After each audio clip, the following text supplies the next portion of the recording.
الامارات دولة غنية وكلنا عارفين ده، وهم شخصيا عارفين قيمتهم الاقتصادية، ورغم كل فلوسهم واستثماراتهم فالقرى الاماراتية متأخرة في كرة القدم. اهلا بيكم في كايرو بيزنس جورنال، وفي الحلقة دي هنعرف السبب. الامارات رغم امكانياتها المالية الضخمة الا ان منتخب الامارات واخد المركز ال70 عالميا في اواخر التصنيف للاتحاد الدولي، وده معناه انها واخده المركز الثامن بين منتخبات اسيا. طب ايه السبب؟ في 2022 نظمت الامارات مؤتمر انفستوبيا في دبي علشان يناقشوا ازاي يستغلوا الشعبيه وحب المواطنين لكره القدم في انهم يطلعوا من وراها فلوس كتير، وده احد الفروع الرئيسيه لرؤيه الامارات 2030 في مجال الاستثمار. وفي المؤتمر ده كان في شخصيات كبيره زي وزير الاقتصاد الامارات عبد الله بن طوق، واداريين واصحاب قرارات في كره القدم العالميه، ومنهم كان خفير تيباس رئيس رابطة الدوري الأسباني، والتاني كان فينيست لابرون رئيس رابطة الدوري الفرنسي. وفي ملخص المؤتمر ده إن كرة القدم ما بقتش رياضة ترفيهية، لكنها بقت مصدر دخل وفلوس وركن أساسي من أركان الاقتصاد،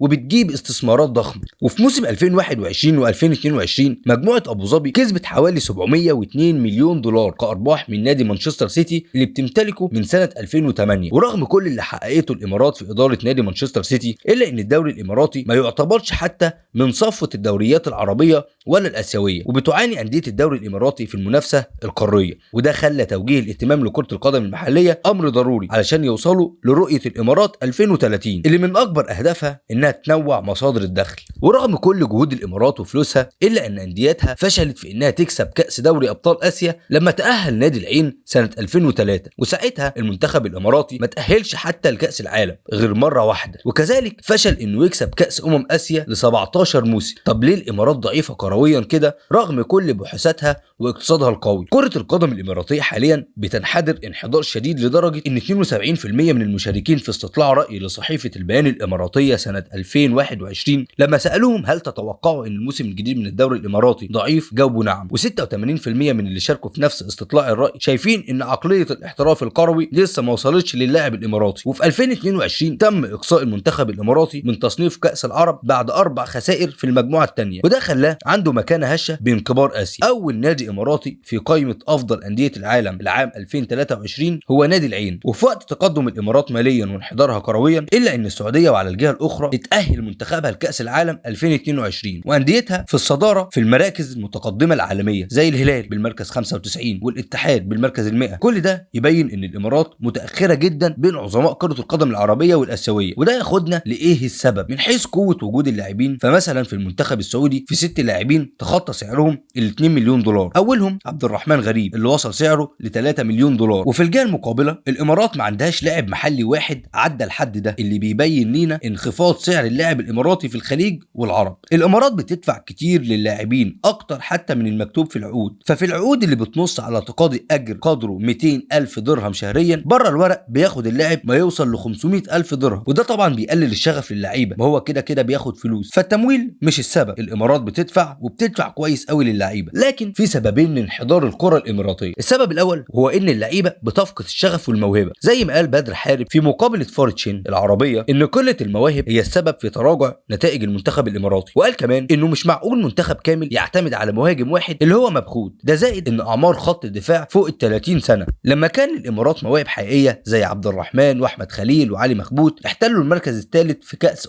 اسيا 2019، وتاهل نادي العين وشباب الاهلي الى نهائي دوري ابطال اسيا سنه 2015 و2016. والسبب الثاني هو غياب التخطيط الاستراتيجي، حسب ما قال صاحب ومدير اكاديميه كره القدم يونيفرسال سكور في الامارات، اللي قال ان الفتره اللي بتعيشها الكره الاماراتيه في انحدار ما جاتش من صدفه، لكنها جت نتيجه لاسلوب تم اتباعه لسنين، وان الانديه ركزت على انهم يشتروا نجوم من امريكا الجنوبيه واوروبا وشمال افريقيا للفريق الاول عشان يكسبوا ويحققوا نتائج سريعه، وده اثر بالسلب على قطاع الناشئين اللي هم اصلا اساس كره القدم. واضاف انه ما زال الطفل الاماراتي بيفتقد الشغف، فمن اصل 600 لاعب في الاكاديميه 10% بس اماراتيين والباقي من جنسيات تانية. المفروض ان الاكاديميات بتعلم الطفل ازاي يكون لعيب محترف بانها تثقل موهبته. وكمان قال ان في خلل في ده لانه لاحظ ان اغلب الاكاديميات بتعتمد على مدارس مختلفه في المراحل العمريه، فمثلا في منهم اللي عنده مدرب جزائري لفريق اقل من 15 سنه، ومدرب صربي لفريق اقل من 17 سنه، ومدرب روماني لاقل من 18 سنه، وده بيشتت اللاعب في كل سنه بيمشي على طريقه لعب جديده جديده ومدرب جديد، ولما بينضج اللاعب بيبقى عنده نقص في النواحي البدنيه والفنيه والتكتيكيه. طب ايه الحل؟ لو مشينا بسياسه بدر حارب، فحارب شايف ان العقليه الاحترافيه هي العامل الاساسي، وان لازم تتسلم الادارات لمحترفين مش مجرد هواه من اول المدرب لحد اللعيب، وان الصح ان يكون لكل نادي مدير محترف. وزود وقال ان الامارات بتغير المدرب بمجرد ما يحصل اي مشكله في النادي، وان بعض الانديه بتمشي ورا حملات الجماهير ووسائل الاعلام وتطرد المدرب، وان المفروض الامور ما تمشيش كده. اما الحل من وجهه نظر وهيب، فهو شايف انه لازم نبدا من اسفل الهرم، من طفوله اللاعب، وان لازم الانديه تشتغل على انتاج لعيب متكامل من ناحيه الصفات العقليه والبدنيه والفنيه، وان لازم يدرسوا انماط اللاعب وطريقه اللعب اللي تناسبه، ويهيئوا له بيئه رياضيه مناسبه، ويهتموا بنوع النجيله ودرجه الرطوبه والعوامل الطبيعيه. اقترح كمان منح الجنسيه الاماراتيه للمقيمين الحقيقيين المولودين علشان يوسع قاعده الممارسه، واللي بالتالي هينفع الانديه والمنتخب الاماراتي. وبيقول كمان لازم يتحط خطط استراتيجيه على المدى البعيد، خطط ملموسه مش كلام على ورق وشويه كلام حلو، خطط تعتمد على ادوات حقيقيه لاكتشاف المواهب وتنميتها. وبكده نكون وصلنا لنهايه حلقتنا النهارده. ما تنساش يا صديقي اللايك والشير، وتعمل سبسكرايب للقناه، وتقول لنا رايك في التعليقات. سلام.